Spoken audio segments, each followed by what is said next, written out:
Although it's been nearly 150 years since Charles Dickens' death, he's managed to remain one of England's best writers of all time. One of the greatest aspects of his writing is his ability to document his characters' lives in a way that moves the audience while being a representative for the poor. Throughout the Victorian era, there was a common theme, and especially through Dickens' writing, of high class versus low class treatment. Many of his stories are laden with tales of poverty and social class, displaying the life of the downtrodden and the effects it has on them. In Great Expectations, Dickens follows the life of his character Philip Herrip, known as Pip, who moves from being a working-class child continually looked down upon by family and townspeople to being a highly respected gentleman in training who happens to land in debt, among other problems. One of the reasons Dickens documented these social classes so well is because he experienced both of them.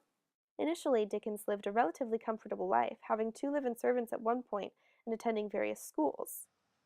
In part because of his father's generosity, however, his family soon became involved with debt, and the rest of his family was sent to prison while he worked in the shoe factories, essentially becoming an abandoned child. The stark difference in welfare that he experienced inspired him in many of his writings later on. However, as Dickens' publishing career developed, he again experienced a comfortable life and moderate education. With an advanced education and successful career, Charles Dickens developed the kind of character his father tried to have. Upon Dickens' death, Thomas Carlyle described Dickens as the good, the gentle, high-gifted, ever-friendly, noble Dickens, every inch of him an honest man. Dickens' tombstone in Westminster Abbey reads, "He was a sympathizer to the poor, the suffering, and the oppressed, and by his death one of England's greatest writers is lost to the world."